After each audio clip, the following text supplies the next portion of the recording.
defective detector. Oh, thanks. I got it in Santa Fe.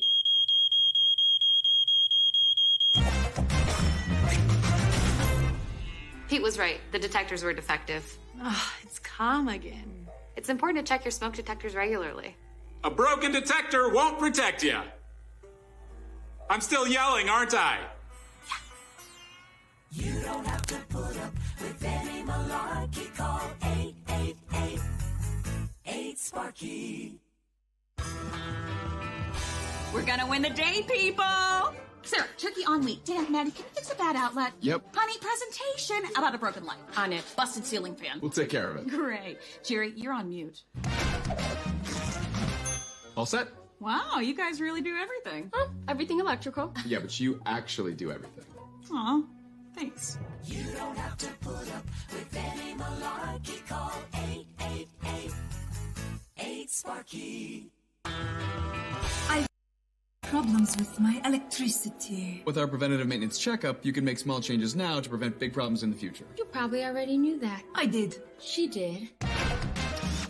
All set, your home's electrical future looks bright. As was foretold by Esmeralda, the Enlightened. And Maddie, the Powerful. And Dan. The? Just Dan. Yeah. You don't have to put up with any malarkey. Call 888-8-SPARKY.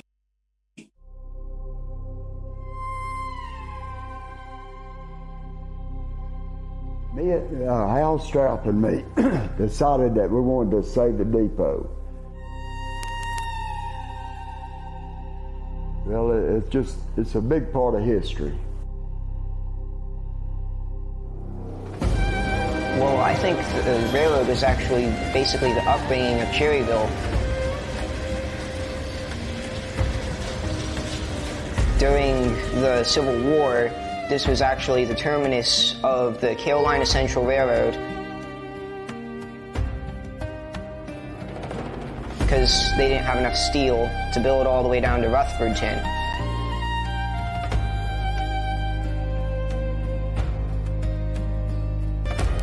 I told my wife I always wanted to have a model railroad layout. Cherryville had a model railroad club. I went up to the meeting, and I've been coming here twice a week for the last 25 years.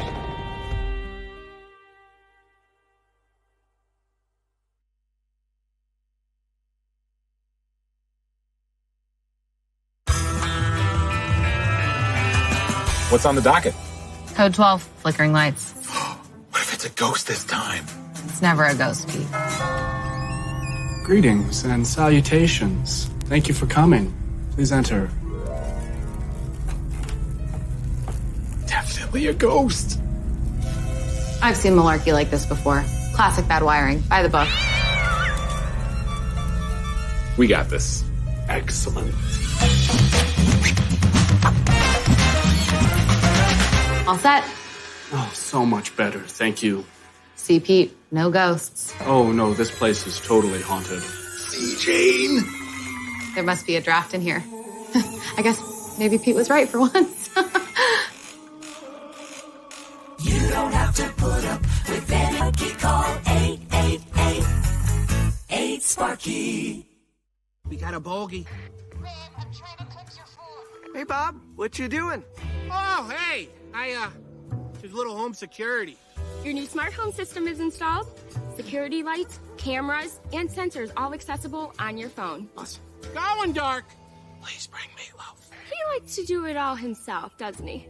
Yeah, it's Bob Malarkey. You don't have to put up with any malarkey. Call 888-8-SPARKY. What do we got? Code 94, circuit breaker. Let's break it down. Susie's got dance recital, Kevin has midterms, Dan's trying to watch the game, and I'm just trying to make dinner. Kevin! Flip the breaker! We should take a look at that breaker. Relieved of duty. You don't have to put up with any malarkey. Call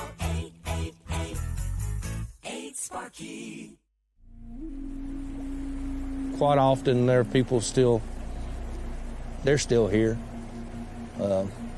They're living in tents, but they're still home, what they call home.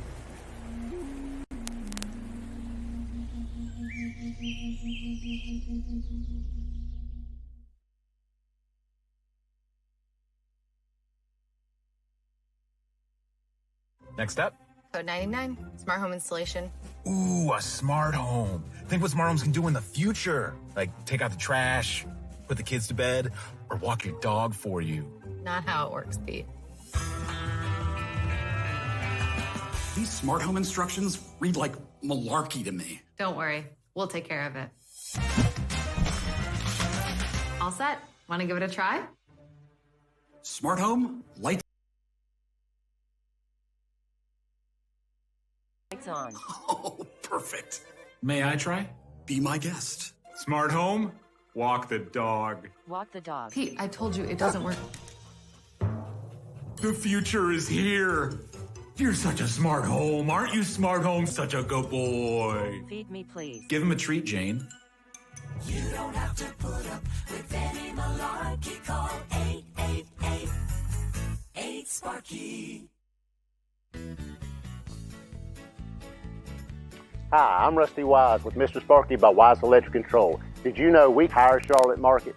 Our Mr. Sparky electricians are everywhere to serve you from Cherryville, Kings Mountain, Gastonia to downtown Charlotte. We are your local electrician to call when you have any home or business electrical issues. If you're a Panthers fan, Knights fan, or Hornets fan, Mr. Sparky is here for you. No more malarkey. Call Mr. Sparky. Hey, neighbor, you got an EV? Yep. Me too. Like I always say, more volts, more vroom. Got your new EV power all set up. Oh, great. Quick charging, energy saving, and you can control it all from your phone. Really? You okay, Bob? Yep. Fully charged. He likes to do it all himself. Huh. Yep. That's Bob Malarkey. You don't have to put up with any malarkey. Call 888-8-SPARKY. Sorry for the late call. Not a problem. We're available anytime. We're supposed to meet our new baby granddaughter for the first time. But then our TV camera thingy stopped working. Probably a bad breaker. We'll take care of it. All set. Mom, can you see us? She's precious. Oh, baby. You don't have to put up with any malarkey. Call 888-8-SPARKY. Another power outage. You guys okay? Oh, sure. It's like I always say, power goes down, Bob powers up. Just finished installing your new generator, and everything's running great. Oh, awesome. Hey, you guys got a new generator? Yeah. Oh, yeah, sweetie pie, I'm going. He likes to do it all himself, huh? Yep. That's Bob Malarkey. You don't have to put up with any malarkey. Call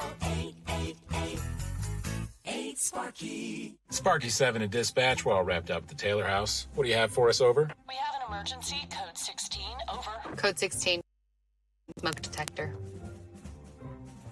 Earplugs, Jane? How bad could it be?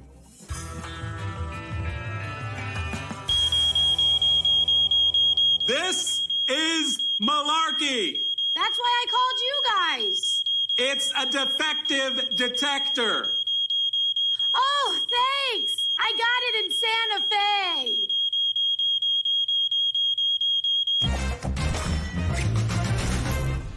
Pete was right. The detectors were defective. Oh, it's calm again. It's important to check your smoke detectors regularly. A broken detector won't protect you. I'm still yelling, aren't I?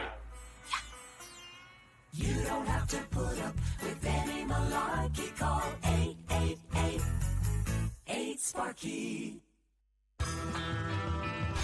We're gonna win the day, people! Sarah, turkey on wheat. Dan, Maddie, can you fix a bad outlet? Yep. Honey, presentation about a broken light. On it. Busted ceiling fan. We'll take care of it. Great. Jerry, you're on mute. All set? Wow, you guys really do everything. Oh, everything electrical. Yeah, but you actually do everything. Aw, thanks. You don't have to put up with any malarkey. Call 8.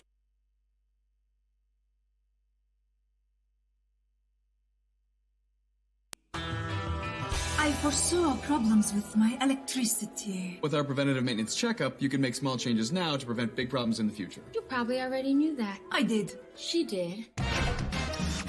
All set, your home's electrical future looks bright. As was foretold by Esmeralda, the Enlightened. And Maddie, the Powerful. And Dan. The? Just Dan. You don't have to put up with any malarkey. Call 888-8-SPARKY.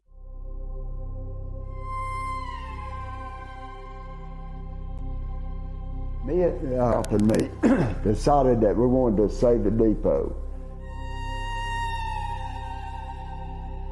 Well, it's a big part of history. Well, I think the railroad was actually basically the upbringing of Cherryville. During the Civil War, this was actually the terminus of the Carolina Central Railroad, because they didn't have enough steel to build all the way down to Rutherfordton.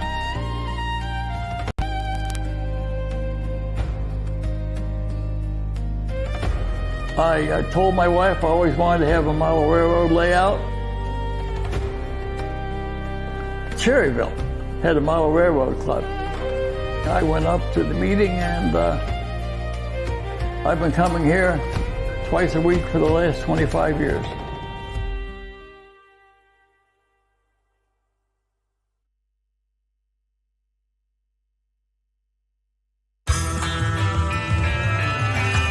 What's on the docket? Code 12, flickering lights. What if it's a ghost this time? For a ghost, Pete. Greetings and salutations. Thank you for coming. Please enter. Definitely a ghost. I've seen malarkey like this before. Classic bad wiring. By the book. We got this. Excellent. All set? Oh, so much better. Thank you. See, Pete, no ghosts. Oh, no, this place is totally haunted. See, Jane? There must be a draft in here. I guess maybe Pete was right for once. You don't have to put up with any malarkey. Call 888-8-SPARKY. We got a bogey. Hey, Bob, what you doing? Oh, hey, there's a little home security. Your new smart home system is installed. Security lights, cameras, and sensors all accessible on your phone. Awesome. Going dark. Please bring me love. He likes to do it all himself, doesn't he? Yeah, it's Bob Malarkey. You don't have to put up with any malarkey. Call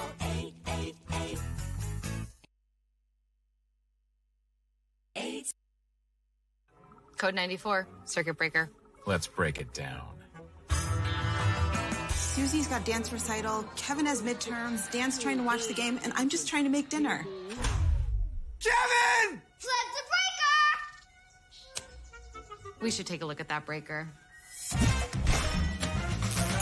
Relieved of duty. You don't have to put up with any malarkey. Call 888-8-SPARKY. Quite often there are people they're still here. They're living in tents, still home, what they call home.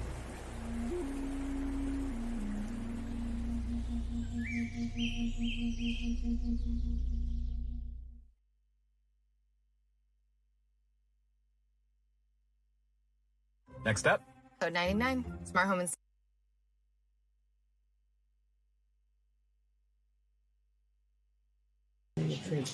Did you bring your own? Good. Well, as mayor, you don't have to do that anymore. Okay.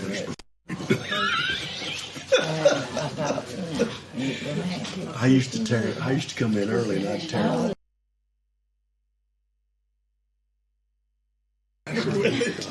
And I told him, Yeah. when she did, The city's on hard times, so I better have the whole lot. Because I think Well,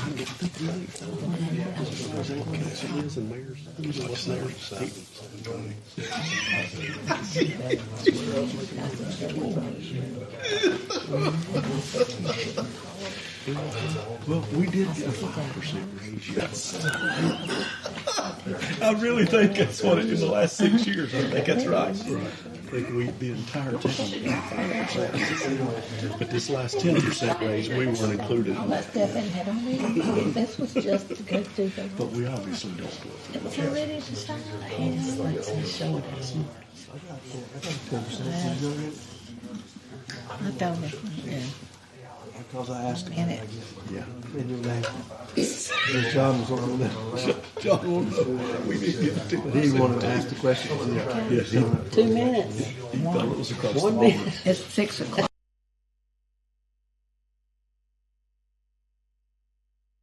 At 6.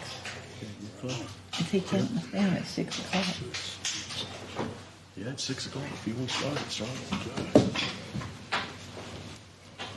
Good evening, everyone, and welcome to the first Cherryville City Council meeting for the 2026 year.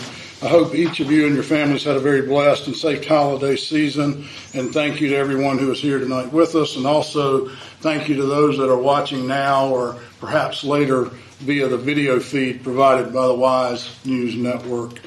So let us now move forward into this new city's business as I officially call this meeting to order. And it is my pleasure to introduce and welcome Pastor Keith Huss of Mount Zion Baptist Church as he provides our invocation for tonight's meeting. And Pastor Huss, I'd like to thank you for being with us.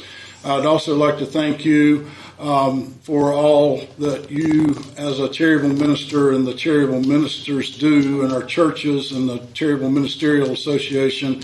We are very honored and blessed not only to have you participate as a group in our city meetings, but all that you do throughout our city. It is a blessing and an honor, and we thank you very much for being here. Allowing us opportunity to at least be a part and show the world who we serve through what we do. Amen. It is an honor to be a part of Cherryville, North Carolina, I assure you. Great. I've been here 5 years now, and it's been amazing. Good. To be a part. Well, great. And let's please stand for Pastor Huss's invocation, and please remain standing afterwards for the Pledge of Allegiance. Let's pray. Abba, Father, we humbly ask for your wisdom as we begin this meeting. We acknowledge that we need your wisdom and insights, and we welcome your presence among us. We ask decisions, helping us to seek what is best for all involved. We trust in your perfect wisdom and ask that you direct our meeting according to your will. We thank you for the gift of our city and for the calling to serve one another. I ask that you would bless our mayor, city council members, staff, and all the leaders of this community. Give them peace, clarity, and the ability to listen with open hearts to diverse needs of our people. May their work reflect your love and bring peace, progress, and integrity to our homes and streets. In 5 it says, if any of you lacks wisdom, let him ask God, who gives generously to all without reproach, and it will be given to him. We claim that promise tonight, O Lord, as we search out your wisdom for our lives, as we start this new year, and as we begin trusting you right here and your provisions. Thank you that you're in this place among your people, and we pray all this in the holy name of Jesus Christ. Amen. Amen. And let us pledge allegiance to our flag. I pledge allegiance to the flag of the United States of America and for which it stands, one nation, under God, indivisible, with liberty and justice for all. Thank you very much. And thank you again, Pastor Rob.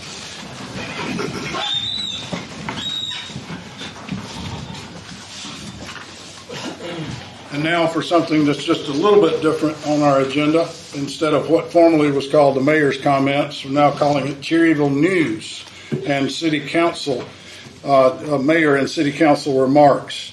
And I'll start by saying that this past first month as mayor has been a whirlwind and has flown by in a flash.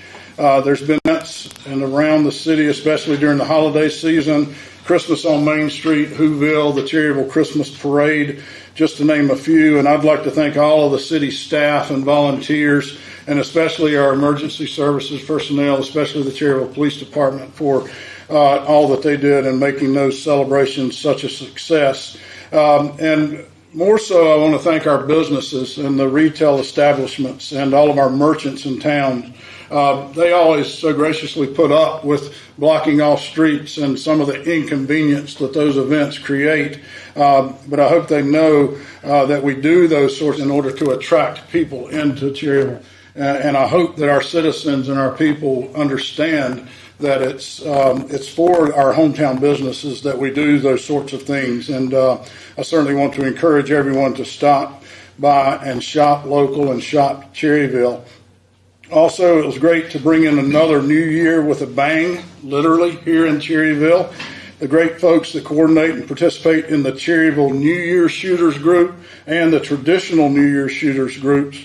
As always, both groups never disappoint, and we appreciate the efforts and all they do. And again, that 48-hour period is incredibly taxing on a lot of folks in town, but none more so than our Cherryville Police Department. I know the Gaston County Sheriff's Department, I believe, was involved in some assistance, Gaston County Police perhaps as well, but Chief Hunsucker, we appreciate you and your staff and all your officers, and because that we were talking just the other day, those 2 or 3 days around New Year's are incredibly taxing, and a lot of overtime and a lot of double time or whatever it takes to put that staff together, and we appreciate, and I think this year it ran very smoothly as it typically does, and we appreciate.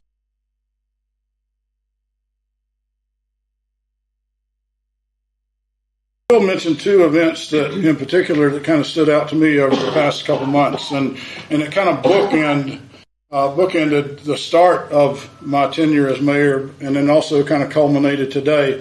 The first was on December 13th. There was a program at the Cherryville Cemetery, and it was the Wreaths Across America program, and it was sponsored locally by the Try and Resolve DAR group, coordinated by Millicent Hebner. And I found that I didn't know much about the Wreaths Across America program before then, but it is an incredibly wonderful program. It's great to honor that have served this country and given so much of their time and effort and even their lives, and to lay the wreaths and participate in that service was pretty incredible. And that was culminated today.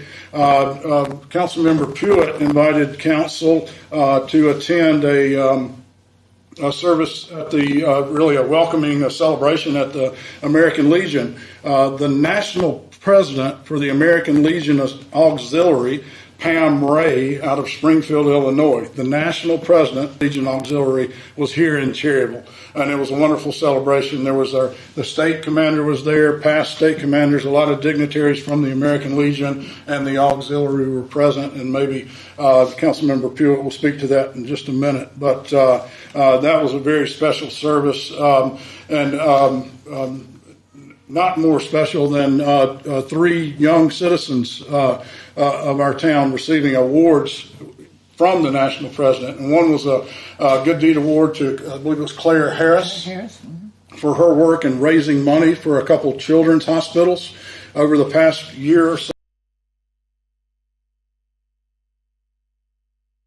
She's a junior member of the auxiliary, and also Cross and Dan Wren's, Cross and Lathan, Dan Wren, our Officer Dan Wren's 2 sons were given a special award for, they assisted, some of you may know that former council member David Kaiser back in November fell and suffered a pretty bad fall while he was walking in town, and he was close to home but not yet home, and he underwent surgery to go for a knee surgery from effects of that. But Officer Wren's 2 sons, Cross and Lathan, were the first on the scene to assist David and they received an award today. So it's good to see the young people in our town being recognized. And thank you, Jill, for the auxiliary and what y'all do.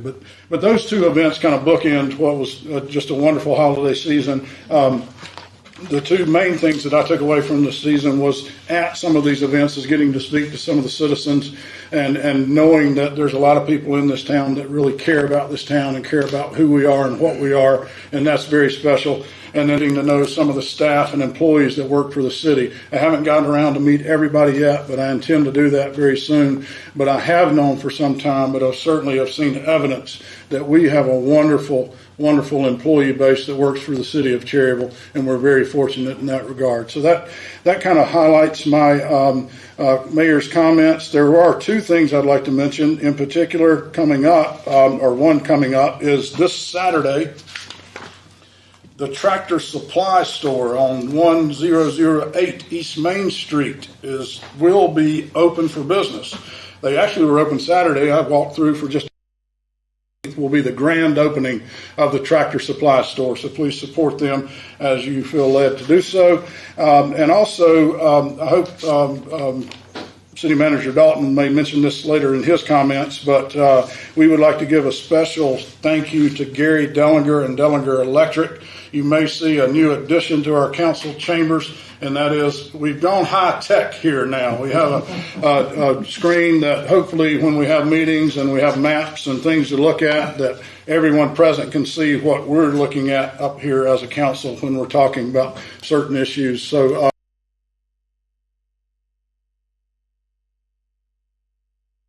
Electric installed and actually donated that TV to the city, so we're very appreciative to him for that. And that's all of my comments. With that, I'll ask Councilmember Hovis, is there anything you'd like to mention? Well, one thing we were talking about the youth in our town. You know, I am honored to have the one of the New Year's shooters groups come to my house on New Year's morning. And a young lady came up and asked me, Mrs. Hovis, can I please say the New Year's chant? 10 years old, she stood up there and she said that chant and did not miss a word. So I'm here to tell you that this tradition of ours is going to go on for many, many, many more years because that young lady knew exactly what she was talking about. Thank you, Mayor. Thank you. Okay. Councilmember Pruitt. Yes, Mayor.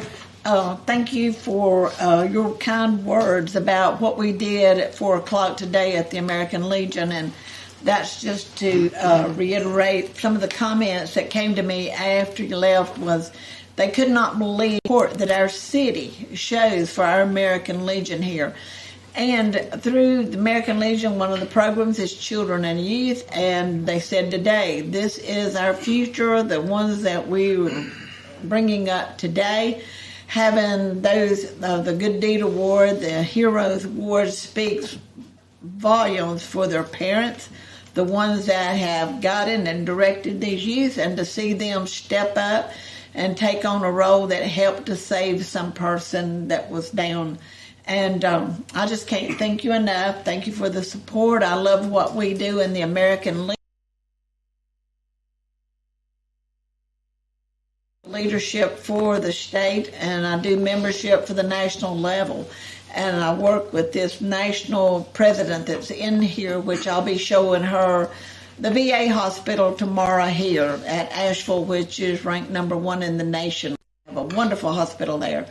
And I'm the hospital rep there, and so I am really proud to have bragging rights about that hospital, and we'll show her what the VA actually does for our veterans. And we owe so much to every veteran that's ever put on that uniform. Thank you. Councilmember Abernathy, anything you'd like to add? The only thing I'd like to add, you know, our company, FleetNet America, I've been there 7 years. We've been very supportive of the community here at Cherryville, all the time doing donations and stuff. We always do Angel Tree every year. And a little over 2 years ago, we were purchased by a new company, Cox Industries, and we became Cox Automotive. We're getting ready to actually change our name to Cox Fleet in the very near future. But these new owners have an even greater desire to serve this town and this community. And tomorrow we're actually going to be boxing up boxes of homeless people that we're going to share with Cherryville Area Ministries and let those be handed out. So, it's awesome to be able to serve this community as a city council member, but it's also awesome to work for a company that believes in giving back and wants to serve too. And all throughout the year, they give us different opportunities to serve this community from our work. And they give people time off to do that, and it's an amazing thing to see. So that's great. Great. Very good. Thank you, and thank them for what they do in our community. Councilmember Freeman. Yeah, I've got two things. This Thursday, we're going to have a meeting of the Fire Department Relief Fund. John, you're on that too. Yep. So we're going to meet with Colby, our new chief, and get that going. He's got me down as co-chair, so we'll see what that involves. But look forward to getting that committee going. We also have a good recreation committee together now. We met today. Brian's probably going to talk more about it later, but we met with representatives from Perfect Game.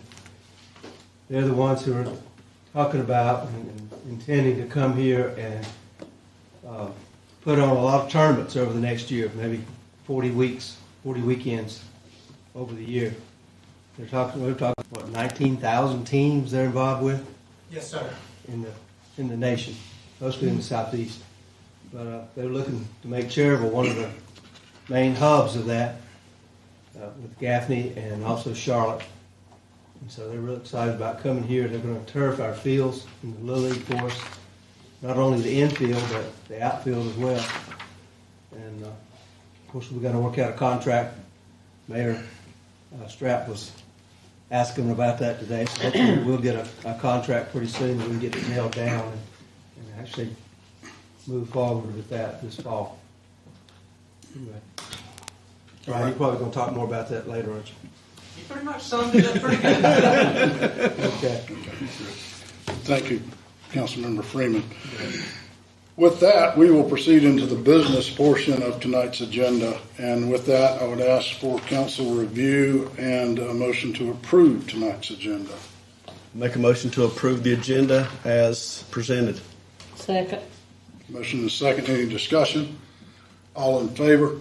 Aye. And that is unanimous. So we will proceed with the next item of business, which is approval of previous meeting minutes in that council meeting on December 8th.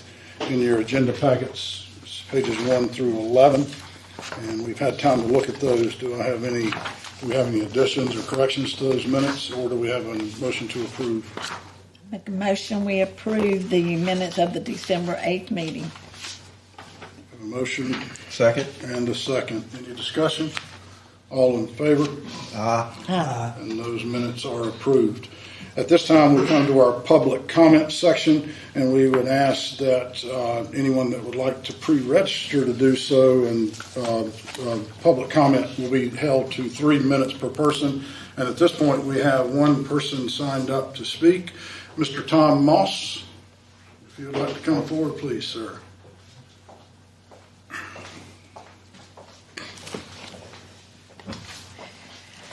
Tom Moss, 607 West Church Street. I'd like to ask a couple questions. One about the 150 water line. What's the status of? City Manager Dalton, if you could. Yes, sir. We actually met with our city engineer on Friday about the water line, and all the engineering has been completed, and it's kind of bounced back and forth. We're going to put the water line in Highway 150. And now that's changed to where we're going to end up on the north side where the sidewalk is. That sidewalk will be torn out. We'll put the water line in there, and then obviously we'll pour a new sidewalk back. Some of the problems we're running into with DOT is traffic control, because as large of a project as that is, and it's going to be from right there at Mountain and 150, and the water line will start from there and it'll run to Bellevue Road. And then we will turn down Bellevue Road eventually and connect to the new water line that was put in several years ago there at North Drive. Hopefully, the goal is, once we can get the flagging situation agreed to with DOT, hopefully we're going to be ready to bid that out within the next month. And my second question, if the city of Cherryville burns down a structure, are they responsible for cleaning it up? Well, I don't know of any structures that we've burnt down. Well, this has been going on 10 years behind my house, and it's never been addressed. I've asked the zoning, I asked the formal.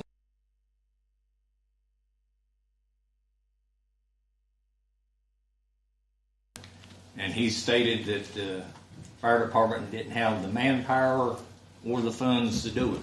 Did the city? The city of Cherryville burn it down. Okay. I asked the fire chief, and he gave me a date. It's going on 10 years. So that's the street behind you? 507 Second Street. Second Street. Yeah.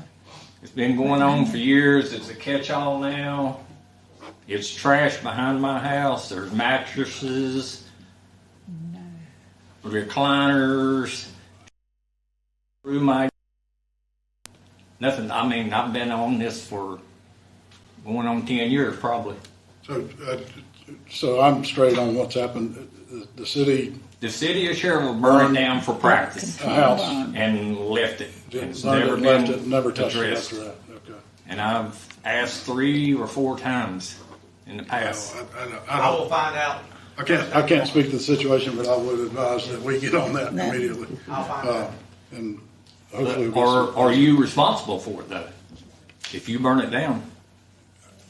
I think it depends on the landowner at the time. So if the landowner says, we'll let you burn this house down for practice, the agreement could be that you have to, the city takes everything, or it could be you leave it. I think it's going to be different for every situation. If you leave it, are they not responsible for cleaning up an eyesore? Well, that's a great Somebody's question. responsible. I would say that. Absolutely. I know at the Mason Lodge, the lot beside the Mason Lodge has been cleaned off and looks great. And that was city council.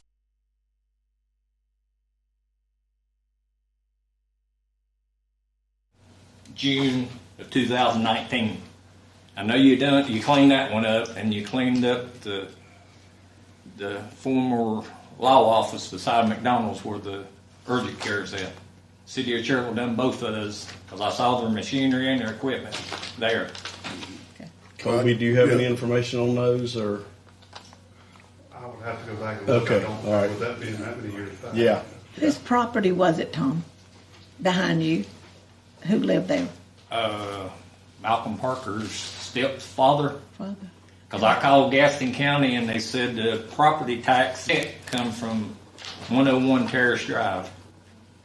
And that happens to be his residence. That's Malcolm. But they say that the property owner has no intention of cleaning it up. Well, somebody needs to. Well, He's still listed. I mean, we can. I don't know if he's listed property owner, but his check was paid the property tax. Well, I mean, I appreciate you bringing it forward. That's news to me. I didn't know anything about it. Somebody's responsible. Yeah, and I can assure you we'll find out. So I mean, either the city or whoever did it, or if it's not, it's community appearance and code standards that illegal. Yeah, so so I can assure you we'll look into that. Yeah. Okay, thank you. Thank you, Tom. Appreciate you being here. I just always thought when I was city manager, when we did the control burn like that, the city cleaned it up. But Everyone that I've ever been involved with, the city had to clean it up. That was probably part of the deal. There's got to be some contract to do that, right? So for sure. So, thank you, Tom, for bringing those two issues to our attention.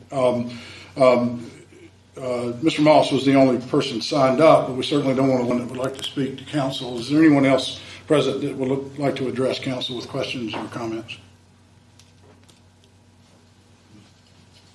Hearing none, we'll move on to the next item of business, and that is the consideration of council appointments. And that's on page 12 of our agenda packet, and I will just read through these for public benefit. And this is an annual appointment of council and the mayor to different boards and positions and committees in the city and in our region and even in our state. This year, the mayor pro tem position will be held by Councilmember Janice Hovis. And I've kind of elected to do this a little differently than maybe it's been done in the past few years. Councilmember Jill Pewitt has served past couple of years, I believe. I know she did last year as mayor pro tem and did a wonderful job at that. But it's my thought that the mayor pro tem position should be a rotating position among all council members, and council members serving a 4-year term each and every council member will have at least the opportunity to serve as mayor pro tem during one of their 4 years on council. So this year, Council Member Jensen will be the mayor pro tem, and I've also elected to list the former mayor pro tem, Councilmember Pewitt, as our immediate past mayor pro tem. So if I happen to be incapacitated or Councilmember Hovis, then we'll ask Councilmember Pewitt to step in again in the third position there. So. On down our list, the ABC Board Liaison, again, this year will be Councilmember John Abernathy. The Appearance Committee and Garden Club Liaison will this year be Councilmember Jill Pewitt. Alternate will be Councilmember Janice Hovis. Our Audit Committee for the year will be myself, Mayor Wade Stroup, and Councilmember John Abernathy. Central Carolina Council of Government, the appointed position will be Mayor Wade Stroup, with the alternate being Councilmember Jill Pewitt. Cemetery Committee Liaison will be Councilmember Jill Pewitt. The Chamber of Commerce Liaison will be Councilmember Gary Freeman and Councilmember John Abernathy as alternate. The Depot Museum Liaison and Historical Museum Liaison will be Councilmember Janice Hovis, Councilmember Gary Lee, the alternate. On our Electric Cities Board, Mayor Wade Stroup is the appointed position, with Brian Dalton, our city manager, being the alternate. On the Electric Cities Rate Committee, Councilmember Jill Pewitt will be the voting member of that rate committee, with Dixie Wall, our finance director, being the alternate. The Fire Department Relief Fund Board, as Councilmember Freeman mentioned, will be himself and John Abernathy as both appointed positions to that board. The Gaston Cleveland Lincoln Transportation Advisory Committee, the MPO as otherwise referred to,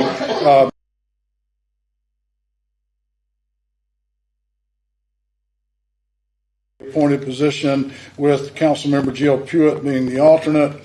Recreation Advisory Committee Liaison and the YMCA Liaison will be Councilmember Gary Freeman in those roles, with Councilmember Janice Hovis serving as alternate on both of those boards. And the Main Street Program, Councilmember Gary Freeman and Councilmember Jill Pewitt will both be appointed positions to the Main Street Program. So I'll offer those as appointed positions. I don't believe they need any motion or seconds, as I am the one appointing those. Any discussion from council on those appointments? Mayor, if I may, I think in years past we have taken a vote. Right. All right. Okay. So are y'all willing to outvote my appointments? I make a motion that one thing I get to do is appoint some positions. Okay. I have a motion. Make a motion to accept it. I have a motion to accept these appointments as submitted. I'll second that. Second motion and second. Any discussion? All in favor? All right. Great. Thank you very much. Moving on. Actually involve the city cemetery. The first item is a consideration for cemetery price increases, and this is something annually that we do in order, because of our vendors there obviously go up in pricing each and every year. So, Manager Dalton, would you care to speak to that? Yes, sir. Mayor, Council, you can see there that our current pricing for a cremation opening is $425. For a baby grave opening, it's $400. For an adult grave opening, it's $700. And for an oversized grave opening, it's the Cherryville Funeral Home, Stamey Funeral Home, and Carpenter's Funeral Home are both recommending that we simply go up $25 on these prices. The baby grave opening will not have an increase. It will stay at $400. But the other ones would go up $25. So a cremation opening would be $450. Adult grave opening would be $725, and an oversized grave opening would be $825. And this is, like I said, is just a pass-through, basically from Richard Green's company that comes out and does all our opening and closing for the graves. The funeral homes collect these fees, which Stamian Carpenters does, and then we get paid back later. Any questions, discussion of council on these price increases? I've got a question. On the columbarium, funeral home allowed us to open that? There's nothing that Greens has to do, right? Green still does. They still open the columbarium. But it would be mostly the cremains. It's a little bit different pricing, but this is the main thing. These are the main changes. Yeah. Oh, okay. All right. Thanks. Any further questions?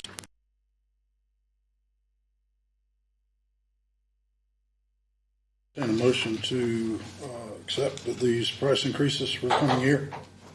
I'll make a motion to accept the price increases for the cemetery. Second. Have a motion and a second. Further discussion? All in favor? Thank you. That is approved. And the next, we don't have supporting documentation, but City Manager Dalton also has some information about a consideration to make vaults mandatory in burials at the city cemetery. Yes, Mayor, Council, we talked about this, if you can remember, several months ago, but no action taken.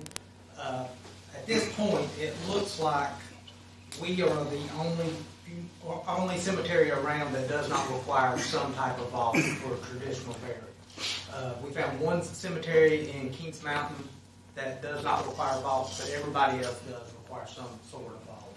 And at this time, we're not having traditional burials where people are not buying vaults.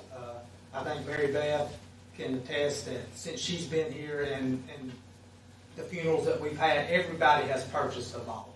So what we're trying to do is make it a requirement where people do have to, at minimum, get vault. Now, the price is around $1,400, so that is a price that right now that they would not be required to pay. They could go out there and not have a vault and just put the casket in the ground, but there's absolutely no doubt about it. If we do that, we are going to have maintenance issues, and that ground is going to collapse at some point.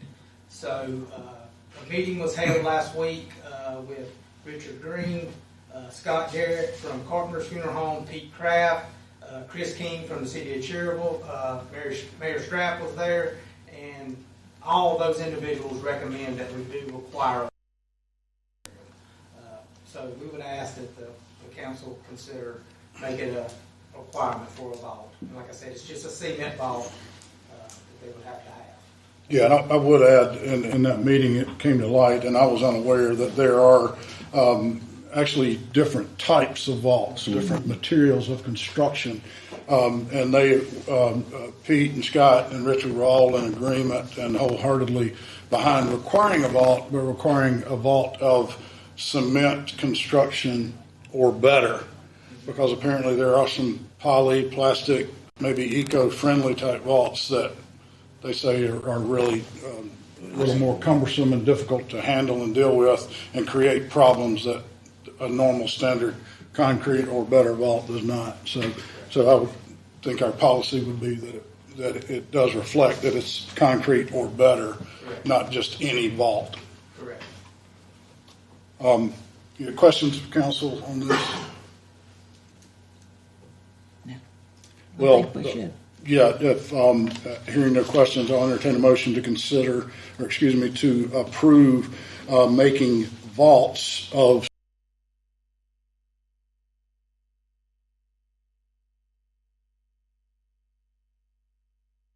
in our city cemetery. I'll make that motion. Motion. Second. And I have a second. Any further discussion or questions? All in favor? Aye. And that is unanimous. Thank you. And again, City Manager Dalton, additional nomination to the Recreation Board. Yes, sir. Mayor, council, one second.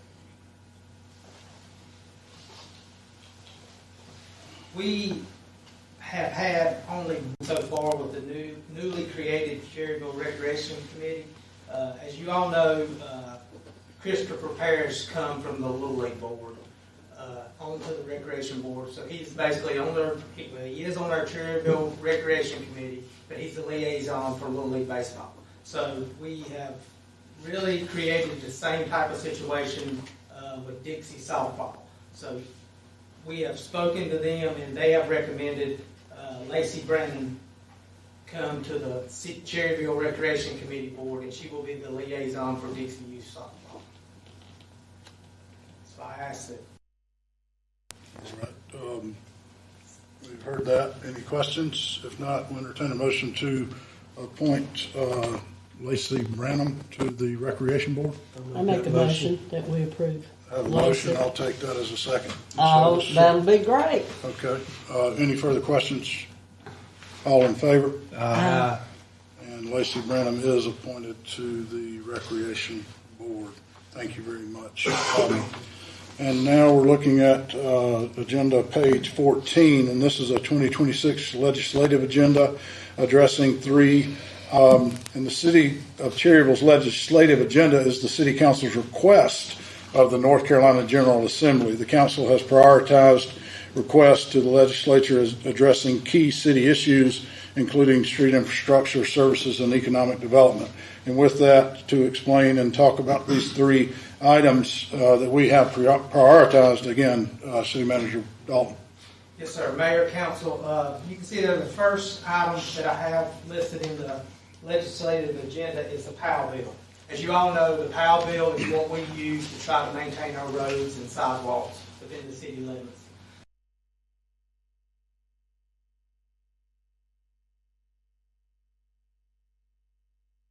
$1,000 every year for road maintenance.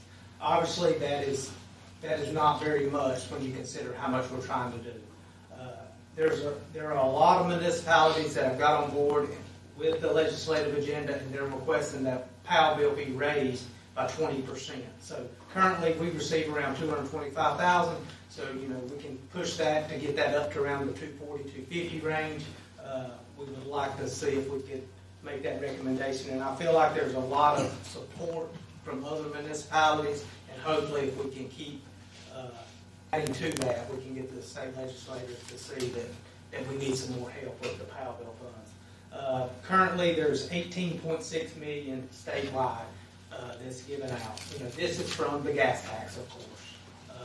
So we're hoping that is something that the state legislators can easily get behind. The next one is City Hall renovation. As you know, we have received a grant, and we've actually started that process with HUD. Right now, Beam Construction has been awarded the contract to remodel City Hall. Right now, the funds that we've been awarded will be enough that we hopefully can get the first floor. We're going to get the elevator. We're going to fix the drive-through, some areas like that. But what we would like to do on this legislative agenda is try to ask for another $500,000 from the state and see if we can completely remodel City Hall. Then we get up to the second floor and start doing some of that.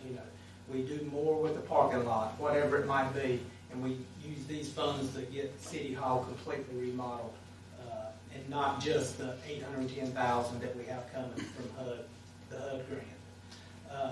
The next item that we have on the legislative agenda is economic development.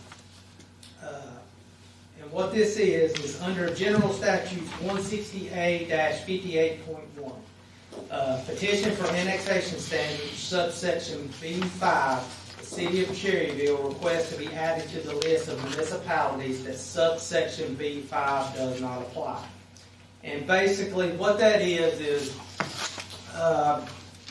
let's say an industrial park wants to come to the City of Cherryville, and it's outside and it's non-contiguous, meaning that land is not city limits right now. based on the law right now, you can't annex more than 10% landmass than what you currently have. So right now, we can annex up to around 350 acres. So we want to be included on this list that you see here under B5, where that does not apply to us. Where if it's 600 acres or 700 acres or whatever it might be, that we can also annex that in if an industry, a business park wanted to come to the city of Cherryville. And if you look there, everybody around us is on this list. Belmont, Gastonia, Hickory, Kings Mountain, Lowell, Mount Holly, Shelby, Cramerton, Dallas, Maiden, Stanley, just to name a few. So this is basically just another tool in our toolbox, is to try to get on this list where if we do sometime down Dallas-Cherryville Highway, let's say a huge industry wants to come or an industrial park, we want to be able to go out there because they're going to come and want to be annexed into the city limits. Well, we want to have the ability to do it, and if we can get on this list, that will give us that ability to do that. And just to clarify for the public, this is not saying that we were going to automatically annex anything that comes our way, right? But obviously that's a whole different ballgame when it comes to the annexation rules and regulations of the state. But this just is going to exempt us from that 10% requirement, because without the state legislature putting us on this list, we're limited at 10%. So we could exceed that if necessary. So again, a great term. It's another tool in our toolbox for economic development and expanding our corporate limits if necessary. Right? Okay. Any further item? That one item? No, sir. Okay. Those are the three items that staff has prioritized for our city's legislative agenda. So we'll obviously, if approved, we'll be promoting that to the state legislature, to our local representatives in that regard. But I want to point out, too, that this doesn't preclude us at all or prevent us from going in other directions and looking for other resources and doing other things with the state. This is just saying before the next session occurs with the legislature that these are priorities that we would like to see addressed here in Cherryville. So that's kind of the point of this. So with that, any questions? City Manager Dalton from Council. And I will say that what we would do is we would get this to our local legislatures, Senator Alexander, Representative Hastings, and what we would want this we want to try to get on the short session this March to get included on this list. That would be the goal. That's Mayor. Yes, ma'am. I'm sure we all get bulletins from Raleigh about certain actions taking place down there at the state house. And there's talk and rumblings, obviously. I don't know if there's been a sub-appointed yet or not. But there's talk going on down there now about looking at property taxes. Right. So I just want our staff to be on top of that and make sure we know exactly what's going on in Raleigh concerning property taxes. Yes, ma'am. I actually got an email today about that exact issue, and they have developed committees where they are looking at property taxes and how they're assessed. Yeah, we don't want that to slip up on us. Thank you, Councilmember Hovis. Concerning these three items,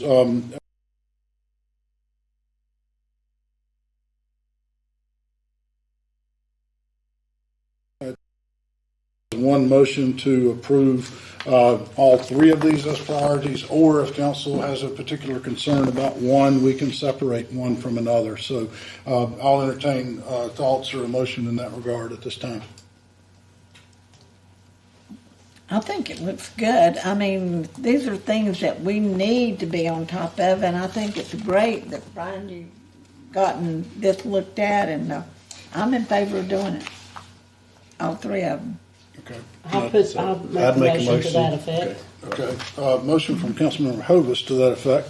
Second. And seconded by Councilmember Abernathy. So this motion would approve all three of these items. The POW bill increase request, City Hall renovation, additional funding for renovations, and the economic development incentive of adding our name to the list of municipalities that are exempt from the 10% annexation rule. So all three of those would be approved and submitted as our priorities to the legislature. With that motion is second. Any further questions or comments? All in favor? Aye. And that is unanimous. The end of the stated items on our agenda, and with that, a new item that we're adding, but no different than's ever been handled before, is we'll turn it over to our city manager for a city manager report. Yes, sir. Mayor, council, I'm just going to follow up on Councilman Freeman just a little bit with our meeting today with Perfect Game. I would like to say that, first of all, Perfect Game has been a great partner of ours just this past year. They rented our fields, the high school field, pretty much as soon as Legion stopped playing every day.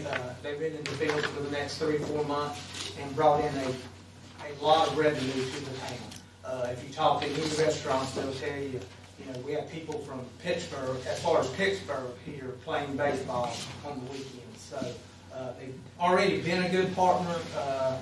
We're early in the process. Today was the first face-to-face meeting with Perfect Game. We look to have another meeting probably by the end of the month, 1st of February, and we'll start ironing out the details there. And primarily the details will be there investing in our facilities, putting turf on the fields in exchange to being able to play here 35 to 40 weekends per year. So that's going to bring a lot of people to town. It's going to fill up our restaurants. It's going to fill up our businesses, and hopefully be a win-win for everyone. The next thing is actually started last Monday. We have worked with Chief Hunsucker, and we have moved Officer Wes Bennett has taken the position of a full-time code enforcement officer. So with that being said, he will now be 40 hours per week, and he'll be looking at things like what Mr. Moss was talking about earlier, high grass, dilapidated houses, all those type things. Officer Bennett has already hit the ground running. I think he went to Hickory today and actually met with them, and he's starting to try to get some training in place to talk with other police officers on how they went about being a code enforcement officer. So I feel confident that is going to be for the city of Cherryville, having somebody that looks at this stuff 40 hours a week, and that's their primary focus. Mr. Elam will still be involved with the zoning and the new developments and all of that, and Officer Bennett will take over as far as the code enforcement.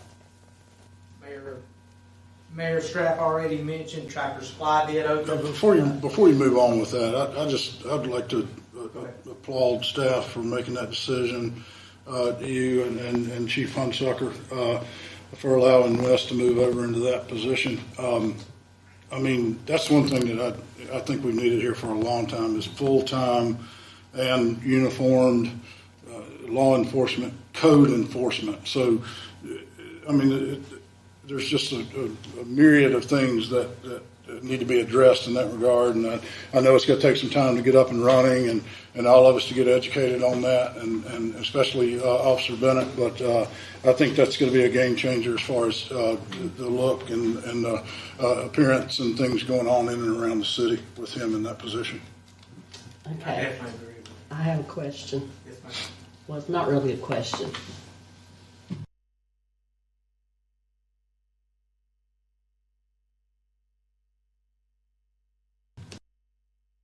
And it's great that he's going to be able to identify these problem areas.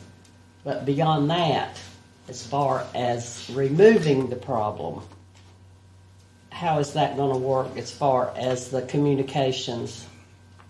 Well, to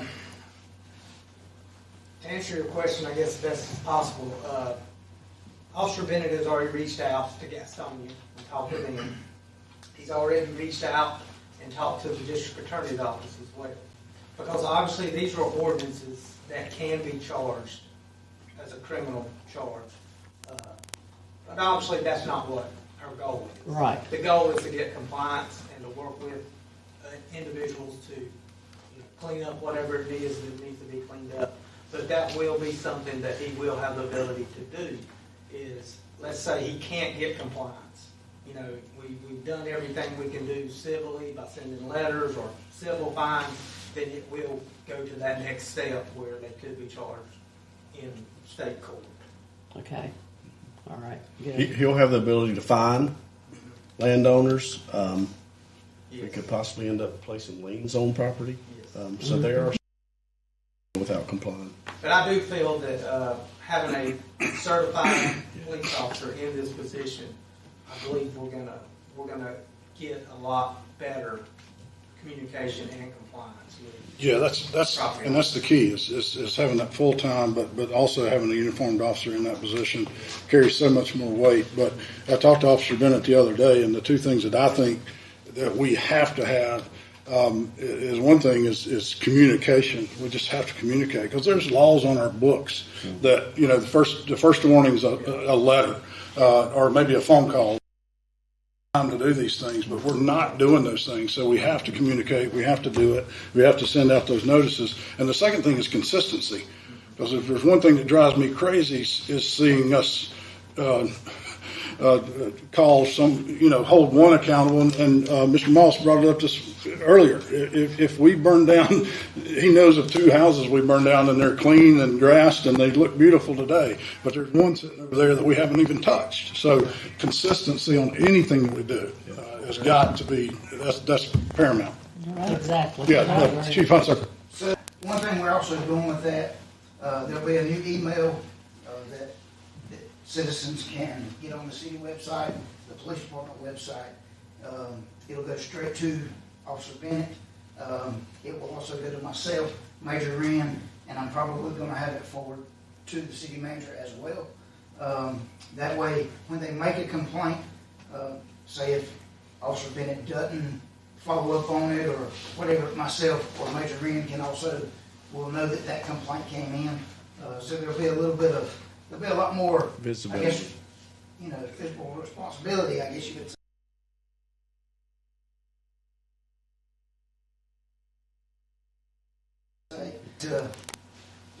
To help us control all of that, and that way the citizens can feel comfortable that it's being seen, and that we are trying to do some stuff.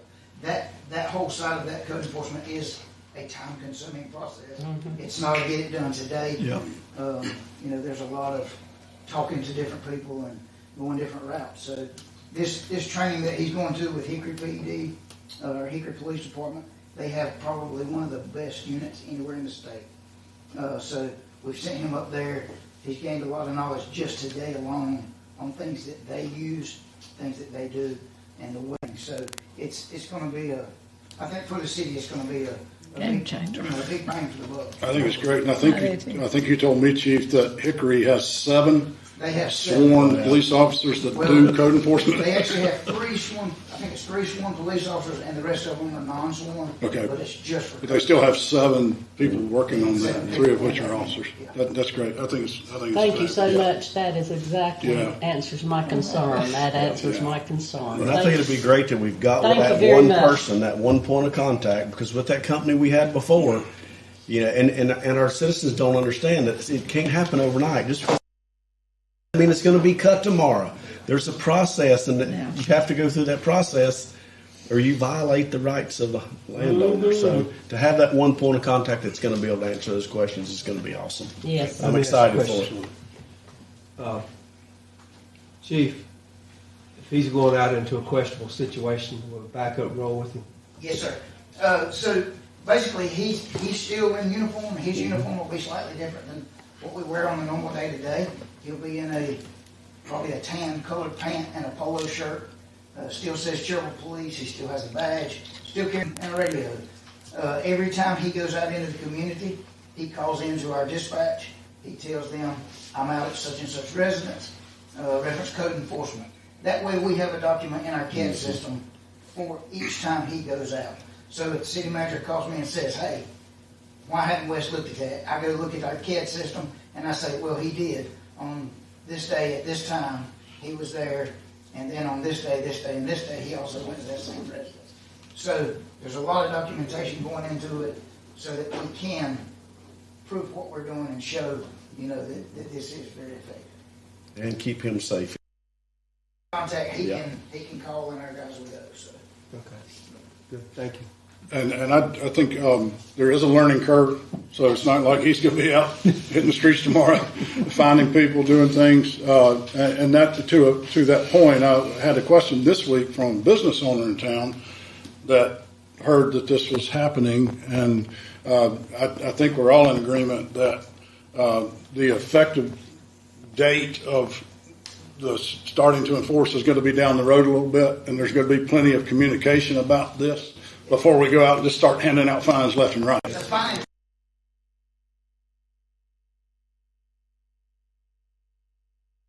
Process will definitely take a little bit to get in place. He is already making contact.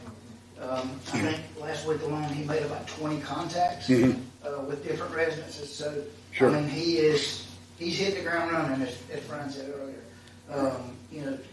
We've got some door hangers that are being printed up, so when people aren't there, he can leave that door hanger and say, and what we're doing is when he hangs that door hanger, he takes a picture of it, he downloads it into our CAD system. That way we have proof, yes, we left the door hanger, there it is on your front door. So you can't say that. Good. There's a lot of things that are going into it. I want to ask a question too. Can the council be updated? Brian, you give us a weekly report of properties that are being looked at, reviewed.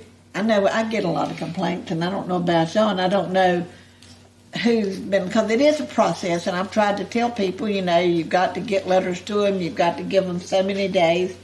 It would be nice if we had it that we could look and say, it's under review, it's in process, or be able to get the information on it. Yeah, I think for us, simplicity-wise, it would be easier if I do it maybe on a monthly basis rather That's than fine. Weekly. Because if he's going to 20 residences this week, I may not be there on a Friday, or I may not be there on a Monday or whatever, and get that information compiled. It's part of your monthly call report that we receive anyway. We can correct? put that in that monthly call report. That'd be great. If we can do that, sure, that would be a whole lot easier for us. Yeah, if you'd see like illegal dumping, what Mr. Moss has been seeing back there, a lot of things is going wrong. As soon as we leave here today, I'll send that I'll be looking at it tomorrow as well. Officer Bennett, and he can start checking his side of it. Okay. Thank you, That's Chief. wonderful. Mr. Dalton. Thanks. Next Yes. item. Any other items? Well, we got a few more. City Hall update. Like I said earlier, we have an $810,000 grant that we have secured with HUD. We've actually already submitted vouchers for some of the plans that Stuart Cooper and Knoll and Beam Construction are compiling to start production. And most of that is at the front of City Hall. There will be 2 offices at the front of City Hall where it will extend out towards Mountain Street, and then that's where we're going to also put in the elevator to get to the second floor.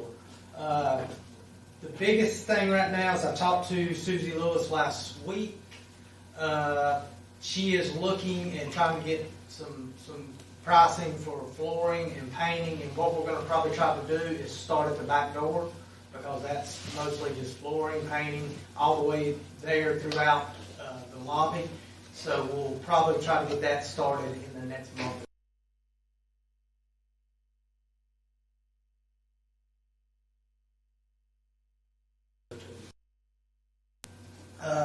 We've already talked about the water line on Highway 150 and where we're at there.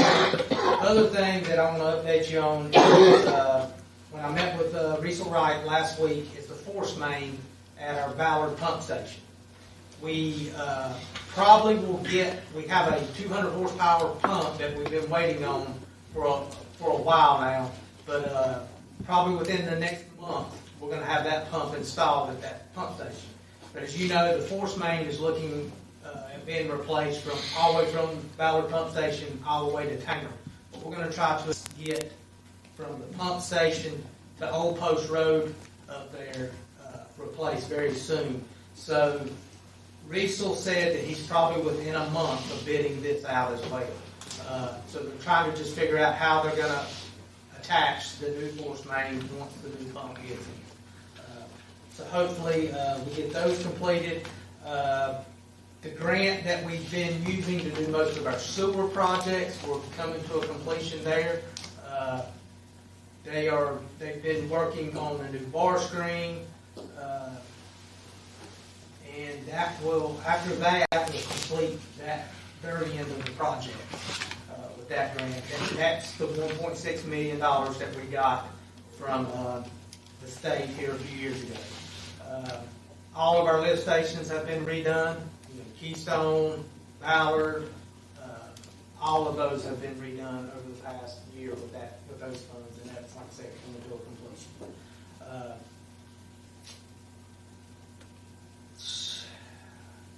As far as any other water and sewer projects, that's probably it until we start digging into the CIP plan at our last meeting. And then we'll start going from there. Anything further? No, sir. Anything else from staff at all? Are there any more streets that are going to be paved? Oh, that's another one. I forgot about that one. Academy Street will possibly wrap up tomorrow with that paving, and that goes from Mountain at Academy all the way to Paul HB. So it's roughly 2 miles worth of paving. Hopefully, like I said, they'll finish that tomorrow.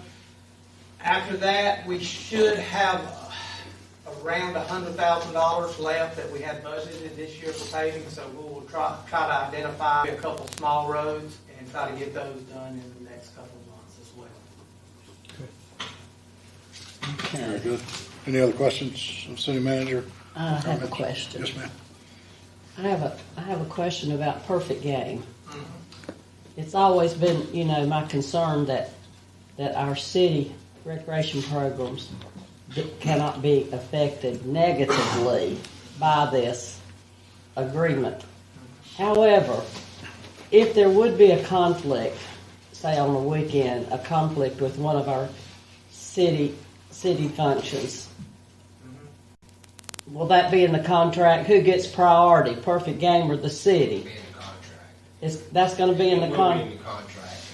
It will definitely be in the contract, but let me say, if we enter into an agreement and they invest probably well over $1 million, they're going to expect to be able to play those weekends. I understand that. So I don't think, now that's where we have to, in reality is we don't play very many weekends at all. TCU softball or Little League. Typically, opening day is their one time Saturday or Sunday. So obviously we try to carve out that day for TCU and Little League. But their use of the field would be the Monday through Friday, and the Saturday, Sunday would be Perfect Game on their tournaments. Did Lance had something to say? And if we do have a district or a state tournament with our Little League and our Dixie programs, we would work out arrangements with PG on these dates. For instance, Little League may hold a district tournament July the 8th through 9th or July the 8th through 12th.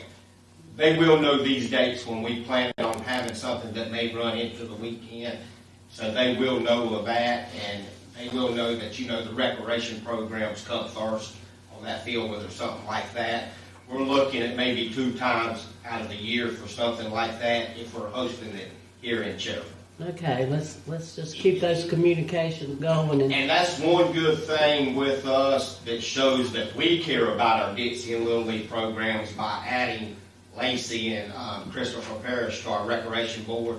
So we want to keep our program strong. With Perfect Game coming in and doing this to the fields, I only see it helping our programs and probably gaining more kids that will come and play in our Dixie and our Little League. I agree. I certainly hope that's the case. Absolutely. But I I'm like Ms. Hovis, this is going to be a great thing, but our recreation programs will still come first and have top priority to our fields. We've had no problems in the past as far as scheduling games. We play mainly during the week. We get this turf, we don't have to worry about rain, really. Well, we might have to play on a Saturday and Sunday, so we'll have Wednesdays and Fridays for rain dates if it's raining too much. So we're going to be able to accommodate everything in our program.